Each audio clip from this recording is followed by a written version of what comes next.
Welcome to VL Academy. இந்த வீடியோல bank accounts சாப்டர்ல other exercise problem number 3 and 4 நம்ம பார்க்குறோம், which is in page number 12.99. So இதுதாங்க தேர்ட் கொஷின். இதில் பார்த்தீங்க அப்படின்னா on 31st December 2011 எப்போவுமே பேங்க் அக்கௌண்ட்ஸை பொறுத்த வரையும் நாம தான் பேங்க் ரன் பண்ணிட்டு இருக்கோம் அப்படிங்கிற ஒரு மைண்ட் செட்டோடவே நீங்கள் ப்ராப்ளமை பார்க்கணும். Okay, you are the banker. அதனால நம்ம பேங்க்ல இருக்கிறோம், நம்ம மற்றவங்களுக்கு லோன் கொடுக்குறோம், அவங்க கிட்டேருந்து நம்ம அதுக்கு இன்ட்ரெஸ்ட் வாங்குறோம், அவங்க கிட்டேருந்து நமக்கு லோன் ஐ மீன் கொடுத்த லோன் அமௌண்ட் வந்து நமக்கு கிடைக்கல, இன்ட்ரெஸ்ட்டும் கிடைக்கல, அதுக்கு பதிலாக இவ்வளோ தான் கிடைச்சிருக்கு. இந்த மாதிரி நீங்கள் உங்களையே பேங்காக நினச்சிக்கிட்டு அந்த கொஷினை படித்தா மட்டும்தான் உங்களுக்கு ஈஸியாக புரியும். Okay, so here on 31st December 2011, the loan ledger in the book of a bank showed a debit balance of 2 lakh, including 40,000 due from a merchant which is doubtful. So total loan balance எவ்வளோனா 2 லட்சம் ரூபாய் நம்ம லோனாக கொடுத்துருக்கோம், அந்த அமௌண்ட்டை வர வேண்டியது இருக்கு. ஓகே, அதுதான் வந்து 31st December 2011ல நமக்கு கிடைச்ச பேலன்ஸ். அந்த 2 lakh ருபீஸில் 40,000 ருபீஸ் ஒரு மர்ச்சன்ட்டோடது. ஓகே, அது இப்போ வருமா வராதான்னே தெரியாது as on 31st December 2011. இப்போ interest accrued on the loan up to 31st December 2011 was 10,000 rupees. So 2 lakh rupees லோனுக்கு 10,000 rupees interest amount நமக்கு வர வேண்டியது இருக்கு. ஓகே, இன்க்ளூடிங் இந்த 10,000ல வந்து 2,000 ருபீஸுங்கிறது அந்த 40,000க்கு வர வேண்டிய interest. Okay, that we have to keep in mind. இப்போ வந்து என்னன்னா இன்ட்ரெஸ்ட் ரிசீவபிள் வந்து 10,000, in that 2,000 rupees is doubtful debt. அது அந்த 2,000 வருமா வராதான்னு நமக்கு தெரியாது. இப்போ என்னன்னா 31st January 2012ல that merchant has become insolvent. அவரோட பிஸ்னஸ் எல்லாமே டோட்டலாக லாஸ் ஆயிடுச்சு. அவரால் நமக்கு திரும்ப ஃபுல் அமௌண்ட், அதாவது இந்த 40,000 ப்ளஸ் 2,000 இன்ட்ரெஸ்ட்டை வந்து நமக்கு ஃபுல் அமௌண்ட்டாக தர முடியாது. அப்போ என்ன பண்ணாங்க, அஃபிஷியல் ரிசீவர் ஒருத்தரை வந்து அப்பாயிண்ட் பண்ணி, அது எப்போவுமே அஃபிஷியல் ரிசீவர் எப்போ வருவார் அப்படின்னா, என்னால் இந்த பிஸ்னஸை ஃபர்தராக ரன் பண்ண முடியல, நான் திவால் ஆயிட்டேன், அதனால் என்னோட அசட்ஸ் எல்லாம் நான் வந்து விற்று அந்த காசில் வந்து எல்லா கடனையும் எவ்வளோ முடியுமோ அவ்வளோ அடைக்கிறேன். அப்போ அந்த இருக்கிற அசட், அந்த சொத்தெல்லாம் வந்து வேல்யூ பண்ணி அதை விற்கணும் அப்படின்னா அதுக்கு ஒரு பர்சன் தேவை. That is call official receiver. That person has been allotted by the court. Okay, இப்போ இவர் தர முடியாது அப்படின்னா கோர்ட்டில் வந்து அப்ளை பண்ணணும் பேங்க்கு. ஸோ அப்படி அப்ளை பண்ணுறப்போ கோர்ட் வில் டிசைட். நீங்கள் போய் அவங்க கிட்ட எவ்வளோ சொத்து இருக்குன்னு பாருங்கள், அதில் எவ்வளோ அமௌண்ட்டு திருப்பி தர முடியும்னு பாருங்கள் அப்படின்னு சொல்லிட்டு ஒரு பர்சனாக அனுப்புவாங்க. ஸோ அந்த பர்சன் தான் என்ன டிசைட் பண்ணியிருக்காங்கன்னா, உங்களோட 40,000 ருபீஸில் வந்து என்டையர் 40,000ம் தர முடியாது. இன்ஸ்டெட் 1 ருபீக்கு வந்து 25 பைசே இல்லை 25% ஆஃப் 40,000 ருபீஸ் வந்து உங்களுக்கு திருப்பி தர முடியும். அவ்வளோதான் அவர்கிட்ட ப்ராப்பர்ட்டிஸ் இருக்குது அப்படிங்கிறது தான் அர்த்தம். ஓகே, ஸோ இப்போ இந்த டேட்டாவை வச்சு நாம் ஜேர்னல் என்ட்ரியும் லெஜரில் வந்து லோன் அக்கௌண்ட், இது வந்து கொஞ்சம் நல்லா கவனிங்க. நாட் மர்ச்சன்ட்ஸ் லோன் அக்கௌண்ட், பேங்க்கோட லோன் அக்கௌண்ட். ஓகே, ஸோ பேங்க்கோட லோன் அக்கௌண்ட்டை நாம் இங்கே க்ரியேட் பண்ணணும் as a ledger, and இது ரிலேட்டடான ஜேர்னல் என்ட்ரிஸும் நாம் போடணும். So let's see how to journalize it. இப்போ பார்த்தீங்க அப்படின்னா updated journal entry for 31st December 2011. So 31st December 2011ல ஃபர்ஸ்ட் ஒன் என்னென்னா நமக்கு லோன் எவ்வளோ நம்ம ரிசீவ் பண்ணணும். ஸோ ரிசீவ் பண்ண வேண்டிய அமௌண்ட் வந்து 8,000 ருபீஸ். 2,000 ருபீஸ் வந்து டவுட்ஃபுல் டெப்ட், அது வந்து அந்த மர்ச்சன்ட்டோடது. ஓகேவா, அது வருமா வராதான்னு தெரியாது. ஆஸ் ஆன் December 2011 12ல தான் அவர் தர முடியாதுங்கிறது டிசைட் ஆச்சு. ஸோ இங்கே வந்து இந்த 2,000 டவுட்ஃபுல் டெப்டாக நம்ம வச்சுருக்கோம். ஓகே, ஸோ விச் இஸ் ரிசீவபிளை வந்து நம்ம டெபிட் பண்ணுவோம். So where it goes interest இன்கம்குள்ளே இந்த 10,000 ருபீஸ் போகும். ஸோ அதனால் அதை கிரெடிட் பண்ணியிருக்கோம். ஓகே, நெக்ஸ்ட் ஒன் இஸ் இப்போ வந்து இந்த 40,000 ருபீஸ் இருக்கு இல்லையா, இந்த 40,000 ருபீஸ் லோனையுமே வந்து நாம் என்ன சொல்கிறது, டவுட்ஃபுல் ஆக்கிட்டோம். ஸோ அது டவுட்ஃபுல் அப்படிங்கிறதுனால அதுக்கான ப்ரொவிஷன் நம்ம க்ரியேட் பண்ணோம். இப்போது நான் உங்களுக்கு 1,00,000 ரூபாய் கடன் தரேன், ஓகேவா. ஸோ அந்த 1,00,000 ரூபாய் எப்படியும் திரும்ப வந்துடும் அப்படிங்கிற ஒரு அசம்ஷனில் நான் வந்து ஃபர்தராக அந்த லாஸுக்கு ஈக்குவலைஸ்டாக எந்த ஒரு ப்ரொவிஷன்ஸுமே எடுத்து வைக்கல. ப்ரொவிஷன்ங்கிறது என்னன்னா, பின்னாடி ஒரு லாஸ் வந்ததுன்னா, அதுக்கு இந்த அமௌண்ட்ட யூஸ் பண்ணணும். ஃபார் எக்ஸாம்பிள் நம்ம ஒரு கல்யாணமே நடத்துறோம் அப்படின்னா, அதுக்கு ஒரு ஒரு விஷயத்துக்கும் நம்ம காசு எடுத்து வைக்கிறோம் இல்லையா? அ மண்டபத்துக்கு ஒரு காசு, சாப்பாட்டுக்கு ஒரு காசு, அண்ட் ஸ்டேஜ் டெக்கரேஷனுக்கு ஒரு அமௌண்ட் அப்படின்னு சொல்லி ஒன்னொன்னா பிரிச்சு வைப்போம். பியாண்ட் தட் நம்ம எக்ஸ்ட்ரா அமௌண்ட்டும் கையில வச்சிருப்போம். Sometimes which may go beyond our control. So அந்த மாதிரி தான் இங்க வந்து எக்ஸ்ட்ரா அமௌண்ட் நம்ம கையில இருக்கும். அதுல வந்து என்னன்னா, எடுத்து இந்த ப்ரொவிஷன் ஃபார் டவுட்ஃபுல் டெப்ட்க்கு நாம எடுத்து வைக்கிறோம். இந்த 40,000 வருமா வராதான்னு தெரியாது. ஸோ அதனால எதுக்கும் இந்த 40,000 அமௌண்ட்ட எடுத்து வச்சிருப்போம். வரல அப்படின்னா, அத வந்து லாஸ்ல காமிச்சுட்டு நாம அத அந்த 40,000 ஈக்குவலைஸ் பண்ணி போட்டுறலாம் அப்படின்னு சொல்லி வைக்கிறது தான் இந்த ப்ரொவிஷன் ஃபார் டவுட்ஃபுல் டெப்ட். ஓகேவா? Since it is a loss, எப்பவுமே வந்து ப்ராஃபிட் அண்ட் லாஸ் அக்கவுண்ட்ட பொறுத்தவரையும் லாஸ்ங்கிறது எங்க வரும்? கிரெடிட் சைட் வரும். லெட்ஜர்ல. ஓகே. ஸோ லாஸ்ங்கிறது கிரெடிட் சைட் வருது அப்படின்னா, இங்க ஜர்னல்ல வந்து டெபிட் சைட் வரும். ஸோ அது டெபிட்ல வரும். அதனால தான் இங்க ப்ராஃபிட் அண்ட் லாஸ் அக்கவுண்ட்ட நம்ம டெபிட் பண்ணியிருக்கோம். This 40,000 is a loss for us. And provision for doubtful டெப்ட். ப்ரொவிஷன்ங்கிறது நம்ம எடுத்து வச்ச amount. So that goes to the provision. இந்த லாஸ் வந்து ப்ரொவிஷன் ஃபார் டவுட்ஃபுல் டெப்ட்லேருந்து நம்ம எடுக்கிறோம் அப்படிங்கிறதுக்கான ஜர்னல் என்ட்ரி தான் இது. ஓகே. அண்ட் நெக்ஸ்ட் இது பார்த்தீங்க அப்படின்னா, as on 31st January 2012 இப்போ மெர்ச்சன்ட் இன்சால்வெண்ட் ஆயிட்டாரு 31st ஜான்வரியில. அப்போ நாம எவ்வளோ அமௌண்ட் ரிசீவ் பண்றோம்? ஸோ நம்ம ரிசீவ் பண்ண வேண்டிய லோன் 40,000க்கு பதிலா we are receiving only 10,000 rupees. 25% of 40,000. Interest வந்து 2,000 rupees நம்ம ரிசீவ் பண்ணோம். அதில் 25% is 500 rupees. So total loan we are receiving is 10,500 from that merchant. Okay. And next one is provision for doubtful debt to loan account. So இங்க provision எப்பவுமே வந்து if we are not receiving interest, அதுக்கான provisions நம்ம இது பண்ண மாட்டோம். ஓகேவா? Interest and expended எல்லாமே வந்து like it won't come as complete loss அப்படிங்கிற மாதிரி. ஏன்னா அது வந்து அடிஷ்னல் இன்கம் தான். இன்ட்ரெஸ்ட்டுங்கிறது வந்து நமக்கு இன்கம் தான். Okay, not the investment.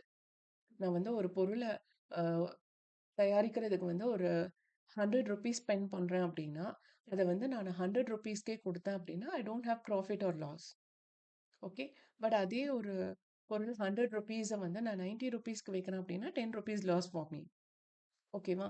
அதனால தான் இங்க வந்து நம்ம ப்ரொவிஷன் ஃபார் டவுட்ஃபுல் டெப்ட்லேருந்து இன்ட்ரெஸ்ட்டுக்கான பேட் டெப்ட்ஸை வந்து நம்ம இங்க இது பண்ண மாட்டோம். Okay. Only the principal amount. So அதனால இந்த பிரின்சிபல் அமௌண்ட் 30,000 நாம இங்க போட்டிருக்கோம். Okay. Which has been considered, I mean took the amount from provisions. So இங்க வந்து this 30,000 is coming inside from provisions. ஓகேவா? இந்த 30,000 provision for doubtful debtக்கு போகுது. எங்க இருந்து போகுது அப்படின்னா லோன்ல இருந்து. ஓகே. அதனால லோனை நம்ம கிரெடிட் பண்ணியிருக்கோம். ஸோ இப்போ இந்த ஜர்னல் என்ட்ரிஸை பேஸ் பண்ணி we need to prepare ledger. So இந்த லெட்ஜர் வந்து loan account. Again and again I'm saying, இது வந்து ரொம்ப கன்ஃபியூஸ் பண்ணும். மர்ச்சன்ட்டோட லோன் கிடையாது. பேங்க்ல டோட்டலாக அவங்க எவ்வளோ லோன் அமௌண்ட் கொடுத்துருக்காங்க, எவ்வளோ ரிசீவ் பண்ணியிருக்காங்க அப்படிங்கிறது தான். இல்லை எவ்வளோ they have written off from provisions. So இங்கே வந்து என்னென்னா, debit all which come inside the business and credit all whatever we are receiving or which is coming inside the business, and debit all what are going out or still staying outside. பிஸ்னஸை விட்டு வெளியில இருக்கு இல்லைன்னா நமக்கு வராம இருக்கு அப்படிங்கிற amount எல்லாம் டெபிட் சைட் வரும். பிஸ்னஸ்குள்ள வந்துருச்சு, இல்லை பிஸ்னஸ்குள்ள தான் இந்த அமௌண்ட் இருக்கு அப்படின்னா அதெல்லாம் வந்து கிரெடிட் சைட் நம்ம காமிப்போம். ஸோ இங்கே வந்து ஓப்பனிங் பேலன்ஸ், இது வந்து இந்த 2 lakh ருபீஸுங்கிறது வந்து பிஸ்னஸ்க்கு வெளியில இருக்குது. ஏன்னா அவங்க பே பண்ணலை. ஓகே. கஸ்டமர் வந்து நமக்கு இந்த லோன் இன்னும் திருப்பி கொடுக்கல. அதனால ஓப்பனிங் பேலன்ஸை நம்ம டெபிட் சைட் வச்சுருக்கோம். அண்ட் இன்ட்ரெஸ்ட் அக்ரூடு, டோட்டலாக நமக்கு எவ்வளோ இன்ட்ரெஸ்ட் ரிசீவபிள் 10,000 ருபீஸ். அந்த 10,000 ருபீஸும் இன்னும் நம்ம கைக்கு வரல. அதனால இது ரெண்டையும் நாம டெபிட்ல வச்சுருக்கோம். இது வந்து உங்களுக்கு ஈஸியாக அண்டர்ஸ்டாண்ட் பண்ணுறதுக்காக நான் சொல்கிறேன்.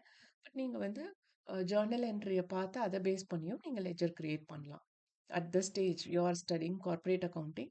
நான் அவ்வளோ பேசிக்காக சொல்ல வேண்டியது இல்லைன்னு நான் நம்புறேன். பிகாஸ் அங்க வந்து டெபிட்ல இருந்ததுன்னா இங்க கிரெடிட் சைட் போடுவோம். அங்க கிரெடிட் பண்ணியிருந்தோம்னா இங்க டெபிட் சைட் போடுவோம். That is the basic rule of journal and ledger. But நான் வந்து உங்களுக்கு இது ஈஸியா புரியிற மாரி எக்ஸ்பிளைன் பண்றேன். ஓகே. ஸோ இப்போ வந்து பிஸ்னஸ விட்டு வெளியில இருக்க உள்ள வர வேண்டிய அமௌண்ட்ட நாம டெபிட் சைட் காமிச்சிருக்கோம். அதுக்கு அடுத்தது பார்த்தீங்க அப்படின்னா, கேஷ நம்ம எவ்வளோ ரிசீவ் பண்ணியிருக்கோம்? அவுட் ஆஃப் 40,000 10,000 நம்ம ரிசீவ் பண்ணியிருக்கோம். Which has entered into the business. ஓகேவா? அதே மாரி interest from merchant out of 2,000 we have received 500 rupees. அடுத்தது ப்ரொவிஷன் ரிட்டர்ன் ஆஃப். நம்ம ப்ரொவிஷனா வந்து ஒரு 5, 6 லேக்ஸ் எடுத்து வச்சிருக்கோம் அப்படின்னா, அந்த ப்ரொவிஷன்லேருந்து 30,000 எடுத்து மெர்ச்சன்ட்டோட லோன காம்பன்சேட் பண்றதுக்கு போட்டிருக்கோம். So provision which is written off or out of that 6 lakh this 30,000 has been deducted அப்படின்னா, அது வந்து இந்த லோனுக்குள்ள வந்துருச்சு அப்படின்னு அர்த்தம். அவர் குடுக்க வேண்டிய லோன நம்ம ப்ரொவிஷன்லேருந்து எடுத்து அவர் குடுத்துட்டாருங்கிற மாரி நம்ம போட்டிருக்கோம். So this 30,000 has entered into loan account. So இப்போ இது 2 சைடும் டோட்டல் பண்றப்ப will get a balancing figure as 1,69,500 rupees. Okay, that is the credit balance of loan account. So grand total on both the sides is 2,10,000 rupees. So with this, third problem is over. அடுத்தது fourth problem. Fourth problem question பார்த்தீங்க அப்படின்னா, while closing the book of account of Canara Bank on 31/12/2017, you find in the loan ledger an unsecured balance of rupees 3 lakh against Boliram, whose financial position is doubtful. So இங்க வந்து 31 December 2017 வந்து loan அக்கௌண்ட்ல around 3 lakh வந்து டவுட்ஃபுல்லாக தெரியுது. பொலிராம் அப்படிங்கிற ஒரு மர்ச்சன்ட்டோட loan amount. So அவர் நமக்கு 3 lakh rupees கொடுக்கணும். And his financial position is doubtful. அவரோட பிஸ்னஸ் ஸ்டேட்டஸ் இதெல்லாம் வச்சு பார்க்குறப்போ அவர் அந்த 3 லேக் தருவாரா இல்லையான்னு நமக்கு தெரியல. Okay, for that 3 lakh he need to pay 24,000 as interest amount. Okay, keep in mind. இது 2 தான். இப்போ இங்க என்ன கேட்டிருக்காங்க அப்படின்னா, how would you deal with this interest? இதை நான் ஏன் ஹைலைட் பண்ணி காமிச்சிருக்கேன் அப்படின்னா, நம்ம இன்ட்ரெஸ்டோடது மட்டும் தான் இந்த ப்ராப்ளம்ல கன்சிடர் பண்ணணுமே தவிர, நாட் அபவுட் த 3 லேக்ஸ். அது நமக்குள்ள வருதா இல்லையாங்கிறது இல்ல. இன்ட்ரெஸ்ட் அமௌண்ட் மட்டும் தான் நாம இங்க டீல் பண்ணணும். Okay. In 2018, the bank accepts 94 paise of the rupee on account of total debt up to 31/12/2017. So இப்போ என்னன்னா, இந்த 1st January 2018 வச்சுக்கோங்க. ஸோ அந்த இயர்ல என்ன பண்ணிட்டாங்க அப்படின்னா, நீங்க 3 லேக் திருப்பி தர்ற மாதிரி தெரியல. உங்க ஃபினான்ஷியல் பொசிஷனும் சரியில்லை. அதனால நீங்க 1 ரூபிக்கு 1 ரூபி தர வேண்டாம். 1 ரூபிக்கு 94 பைசே கொடுத்தா போதும். எங்க லோனை நீங்க க்ளோஸ் பண்ணிடுங்க அப்படிங்கிற மாதிரி ரெக்வெஸ்ட் பண்ணியிருக்காங்க. He also have accepted. So இப்போ இதில் நாம என்ன ப்ரிப்பேர் பண்ணணும் அப்படின்னா, we need to prepare the relevant ledger account in the book of Canara Bank. Show the final effect of transaction in 2018. இப்போ இதுதான் நம்ம ப்ரிப்பேர் பண்ணணும். லெஜர் அக்கௌண்ட் ப்ரிப்பேர் பண்ணணும் and also related Journal entries also. என்னென்ன how would you deal with the interest அப்படின்னு கேட்டிருக்காங்களா. So அந்த இன்ட்ரெஸ்ட்டுக்கான Journal entries we need to prepare. இப்போ இங்க பார்த்தீங்க அப்படின்னா, first one is bad dept account data to provision for bad டெப்ட். இங்க வந்து என்னன்னா, இந்த 24,000 இன்ட்ரெஸ்ட் வந்து has considered as bad dept, bad and doubtful dept. So இந்த பேட் டெப்ட்டுக்கு நாம ப்ரொவிஷன் எடுத்து வைக்கணும். ஸோ இப்போ இந்த 24,000 வராது அப்படிங்கிற மாதிரி நம்ம டிசைட் பண்ணிட்டோம். ஓகே, டிசைட் பண்ணதுக்கப்புறம் நம்ம என்ன பண்ணணும்? This 24,000 where it will be, customer கிட்ட இருந்து வராதுன்னு டிசைட் பண்ணிட்டோம். அப்போ நம்ம ப்ரொவிஷன்ல இருந்து நம்ம எடுக்கணும். Okay, so that provision has been credited. So now this 24,000 is in bad debts. ஓகேவா, பேட் டெப்ஸுங்கிற பாக்ஸ்குள்ளே இருக்கு. ஸோ இந்த 24,000 எங்கே போகணும் அப்படின்னா, ப்ரொவிஷன் ஃபார் டவுட்ஃபுல் டெப்ட். இந்த 24,000 நாங்கள் அந்த பாக்ஸ்லேருந்து எடுக்கிறோம் அப்படிங்கிறத இன்ஃபர்மேஷன் ப்ரொவிஷன் ஃபார் டவுட்ஃபுல் டெப்டோட பாக்ஸுக்கு தெரியணும். So the information is going there. அதனால அதை கிரெடிட் பண்ணியிருக்கோம். இல்லை இன்னொரு விதமாகவும் நாம இந்த ஜேர்னல் என்ட்ரி போடலாம். அது என்ன அப்படின்னு பார்த்தீங்கன்னா, bad debts account data to interest receivable. So இங்கே இன்ட்ரெஸ்ட் நம்ம ரிசீவ் பண்ண வேண்டியது 24,000 rupees. அதை நம்ம இன்னும் ரிசீவ் பண்ணலை, still it is outside. அதனால அதை கிரெடிட் பண்ணியிருக்கோம். பட் இப்போ அது வந்து வரல அப்படிங்கிறதுனால நம்ம என்ன டிசைட் பண்ணியிருக்கோம்? பேட் டெப்ஸாக டிசைட் பண்ணிட்டோம். Okay, this is a second way of journalizing this 24,000. So நம்ம இப்போ லெஜர் கிரியேட் பண்ணுறப்ப நம்ம இந்த செகண்ட் என்ட்ரி தான் நம்ம கன்சிடர் பண்ணுவோம். Okay, so here bad debts account data to interest receivable account. அடுத்தது பார்த்தீங்க அப்படின்னா, இந்த இயர் 2018 என்னாச்சு, நம்ம 94 பைசே ரிசீவ் பண்ணியிருக்கோம். ஸோ கேஷ் அக்கவுண்ட் எவ்வளோ வந்திருக்கு நமக்கு cash? 3,00,000 + 24,000 principal amount plus interest இது 2ம் சேர்த்து நம்ம 94 பைசே ரிசீவ் பண்ணியிருக்கோம். ஸோ ₹1க்கு 94 பைசேனா 3,24,000க்கு it is 3,04,560 rupees. Okay. So the cash has entered inside and from whereனா லோன் அமௌண்ட்லேருந்து லோன் ரிசீவபிள்ல இருந்து நம்ம இவ்வளோ அமௌண்ட் ரிசீவ் பண்ணியிருக்கோம். Okay. Next one is bad debts account data to loan receivable account. So இங்கே வந்து பேலன்ஸ் எவ்வளோ அமௌண்ட் வந்து பேட் டெப்ஸாக போயிடுச்சு. லோன் ரிசீவபிள் வந்து apart from 3,04,560 we suppose to receive 19,440 but அது வந்து நம்ம பிஸ்னஸ்குள்ளே வரல. Still it is outside. So இங்கே உள்ள வந்து நம்ம அதை என்னவா காமிச்சிருக்கோம், பேட் டெப்ஸ்ன்னு காமிச்சிருக்கோம். அதனால இந்த பேட் டெப்ஸை நம்ம டெபிட் பண்ணியிருக்கோம். Okay. So that is direct written off interest receivable. So இவ்வளோ தான் இன்ட்ரெஸ்ட் ரிலேட்டடான ஜேர்னல் என்ட்ரிஸ். இப்போ நம்ம லெஜர் கிரியேட் பண்ணோம். ஸோ இந்த லெஜரில் பார்த்தீங்க அப்படின்னா ஓப்பனிங் பேலன்ஸ் டெபிட் சைட் காட்டுவோம். ஏன்னா நமக்கு பிஸ்னஸ்க்கு வெளியில் இந்த 3 lakh rupees இருக்குது. அண்ட் இந்த சைட் பார்த்தீங்க அப்படின்னா இன்ட்ரெஸ்ட் இது வந்து பொலிராம்ஸ் லோன் இன்ட்ரெஸ்ட் ரிசீவபிள் மட்டும்தான். ஸோ அதில் இன்ட்ரெஸ்ட் எவ்வளோன்னா 24,000 which is receivable. So balance எவ்வளோ நம்ம வராமல் இருக்குது, by balance carry down 2,76,000. So இது வந்து பேட் டெப்ஸ் ஆனதுனால நம்ம இந்த இன்ட்ரெஸ்ட்டை ரெடியூஸ் பண்ணி the balance loan receivable amount is 2,76,000 அப்படின்னு நம்ம காமிச்சிருக்கோம். ஓகே. So the grand total on both the side is 3 lakh rupees. So இந்த வீடியோ வாட்ச் பண்ணதுக்கு ரொம்ப ரொம்ப தேங்க்ஸ். இந்த வீடியோ நிஜமாவே இன்ஃபர்மேட்டிவாக இருக்குன்னு ஃபீல் பண்ணிங்கன்னா லைக் பண்ணுங்கள், ஷேர் பண்ணுங்கள் அண்ட் சப்ஸ்கிரைப் பண்ணுங்கள். அண்ட் உங்களுக்கு ஏதாவது டவுட் இருந்ததுன்னா கமெண்ட்டில் மென்ஷன் பண்ணுங்கள் and I try my level best to reply as early as possible. Thank you once again.